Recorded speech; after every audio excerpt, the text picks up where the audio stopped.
Going over to the cultural part of the podcast, so Matt Walsh going viral for saying import third world, get it third world. This actually posted thanks to his blog on X, which is hashtag Matt Walsh Show.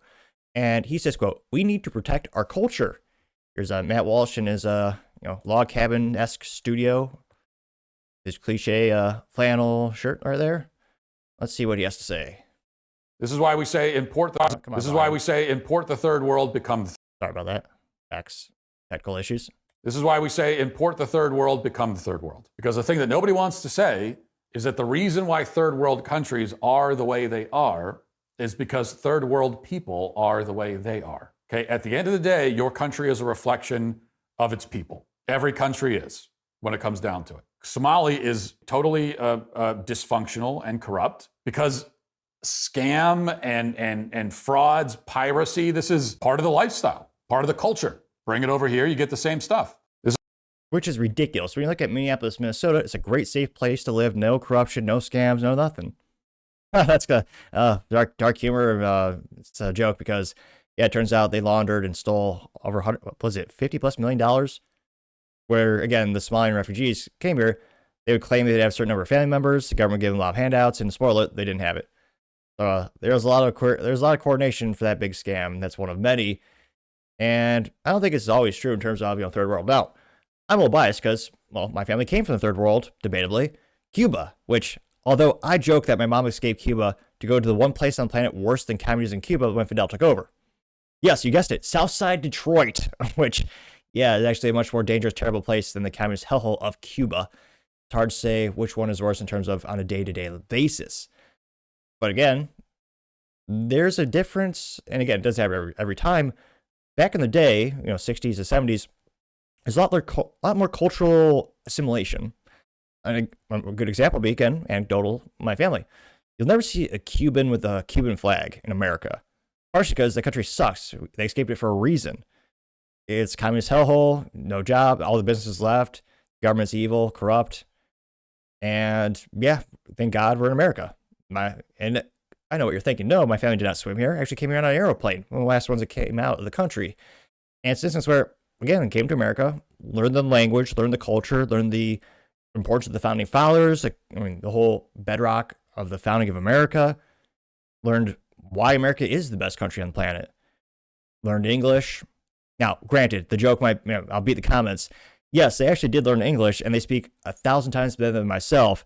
English is actually my first language. I just speak faster than Ben Shapiro and stutter more awkwardly than Joe Biden trying to climb upstairs. But I have a theory. When I first started the show, no one tuned in, had no subscribers, maybe 3 from my family. And again, I spoke terribly. But as I got more subscribers, I've been slightly better at speaking, which leads to my theory. The more people that click that button, the better I'll get at speaking and someday make it through an entire episode perfectly, articulately, and awesomely. So again, take the time to click that subscribe button and tell your friends and tell your enemies. Your enemies might be so enamored and impressed by your choice in podcast material, they then become your best friends. Or they find my face so visually disgusting and my content so terrible that they become greater enemies. It becomes a physical altercation, so maybe I shouldn't recommend it. Either way, make for a funny story. So tell your friends and your enemies about the topic show and click that subscribe button. Now, getting back to the point I had here, talking about importing third world, getting third world, there's been a huge cultural and political shift in terms of importing people to the United States, both legally and illegally, with massive government handouts. That wasn't the year 100 years ago. I would argue not even 40, 50 years ago. Now we see, again, this is based on averages. Not every single time it's going to happen. But if you look at the cost of the taxpayer in terms of when people come to the United States, Somalians are in the top most costly. It's about $1.1 million per Somalian. Again, that is an average. Some of them will take more government handouts. Some of them will take less.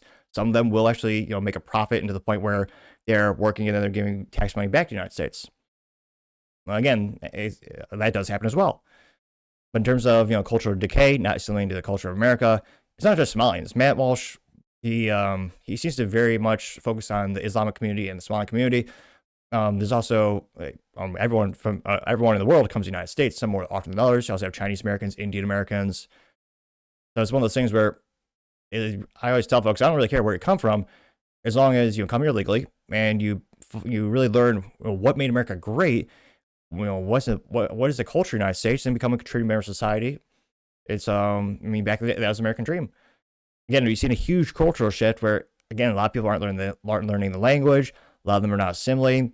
The dumbest, most asinine thing is they'll actually wave their country's own flag, which, again, it's always even more hilarious when it's the flag of Mexico, one of the most corrupt third world countries on the planet. It's like, you are so proud of that country. Why did you come here? To take a job and then send you a lot of your money back? Maybe another topic for another time, perhaps, in terms of politically how much we should tax that amount, in terms of the remittance tax. Again, it doesn't happen every single time, but Matt Walsh is highlighting an issue. There are some places, especially in very high density places, where again they're coming here, but they're not assimilating. Maybe they're not getting that information. And again, some is legal, some is illegal immigration, and some of these places are decaying. Now, there are some places that it's actually happening natively with people that are born here, like San Francisco, which also I would argue that highlights more the government ineptitudes and evil of the government that incentivizes cultural and political decay, so more people are, broke and dependent on the government system and the government handouts. Now, this went very viral, got 12.3 million views and 38,000 likes, which is, again, quite a few to say the least. This is, I think, one of the top 5 posts that Matt Walsh has had in 2025. Now, one of the first comments comes to us thanks to Product of Black History. That's not it. Product of Black History? That's not the number one by... I follow him? That's the number one comment in terms of it showing up on the timeline, but it's not the number one by likes.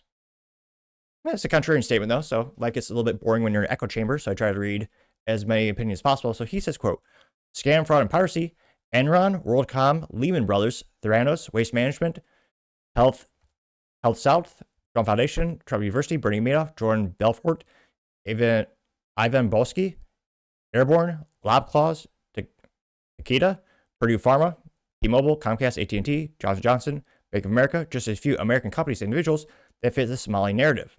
Now, again, that's a contrarian statement that did get 3 likes. We also have Emily Hill, who says just 2 options.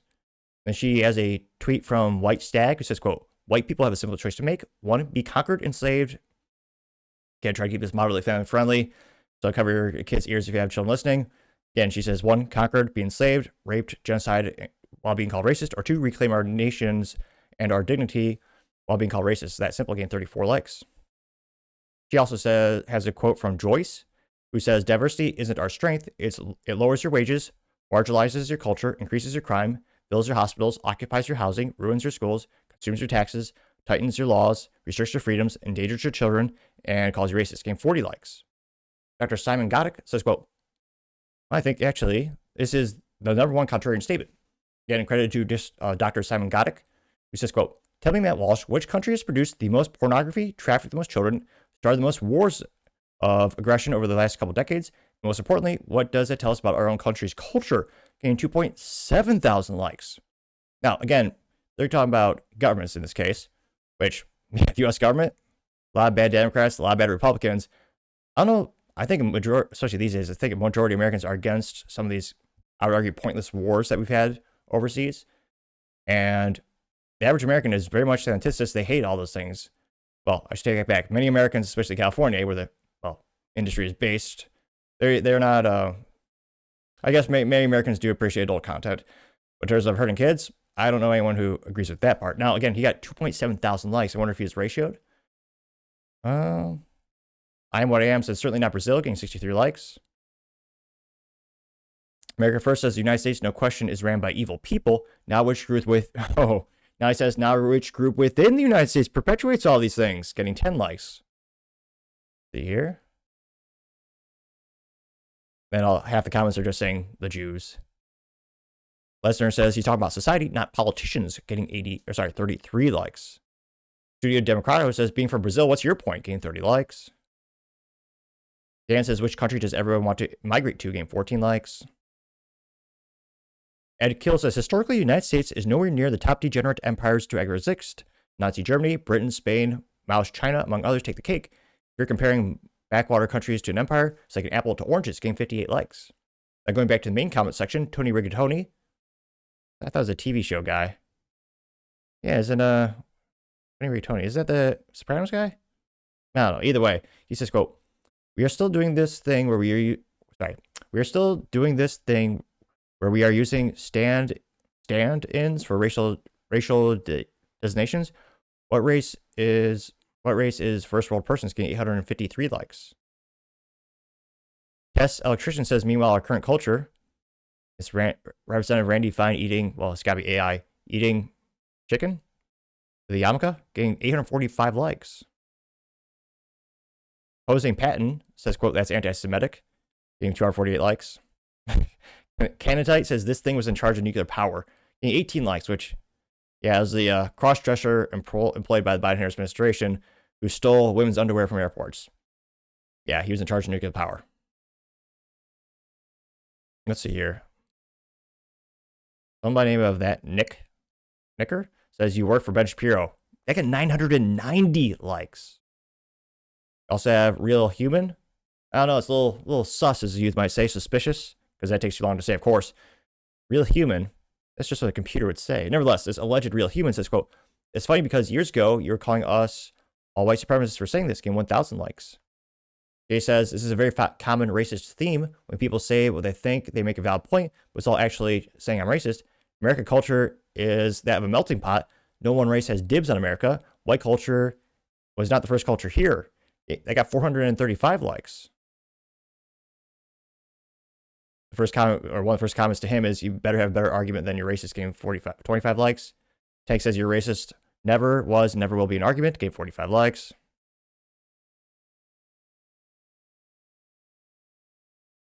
Well, in terms of who founded the United States, that was pretty racially biased towards Europeans or white folks. The SARS says your culture is just racism and PDFs. Matt gained 58 likes. Auth, unique name. So I can't diss too much. Lord knows I have a weird name. Says we need to protect it from what you work for. It's a looks like a caricature of a Jewish person. Gained 435 likes. Jeez. Fox has a picture. It's a Simpsons meme where someone has a gun pointed up to someone, forcing him to speak, with Ben Shapiro being the guy with the gun behind him. And it says Matt says import third world to get the third world. And the guy behind him pointing the gun at him is Ben Shapiro, saying, quote, that's right, Goy. Just don't mention who's responsible for it. Gained 391 likes. Really Cross says we need to find out who killed Charlie. Gained 101 likes. Western Revisionist getting you work for man actively trying to destroy it. Gained 73 likes. Canatite says this man dressed as a woman was responsible for the health of the Americas. Yeah, she also had 5 chins, I think. Rachel Levine, I think, getting 65 likes.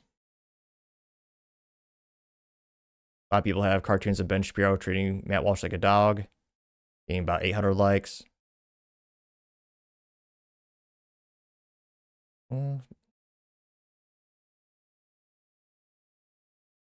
King Milk says, our culture, you look like a kid who never went through puberty wearing a fake beard for a class play, getting 230 likes. I think this might be a little more ratio than actually praising in terms of Matt Walsh. Nick says, bro, you work for the people that are trying to destroy it, in 366 likes. Which again, I don't think it's race, it's about culture and assimilation.